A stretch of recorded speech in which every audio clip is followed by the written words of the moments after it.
ఆశ్రమంలోని హాస్పిటల్లో చికిత్స తీసుకోవడంతో మామూలు మనిషిగా మారాడు.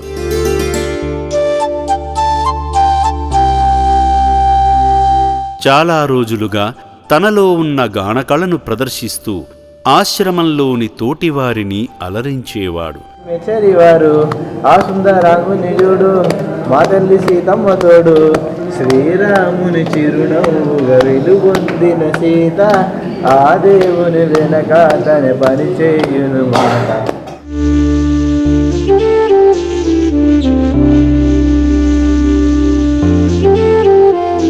ఇటీవల తన చిరునామా చెప్పడంతో శ్రీ శంకర గురూజీ సూచనలతో ఆశ్రమ సిబ్బంది కొండల్ను కుటుంబానికి అప్పగించేందుకు బయలుదేరారు.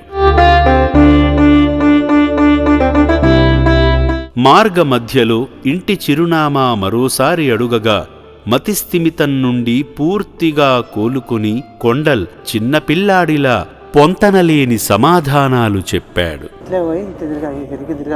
కళ్ళు దుకాణంలోకి వస్తుంది, ఆ కళ్ళు దుకాణం పక్క పూట పడిపోతే అయిపోతాం.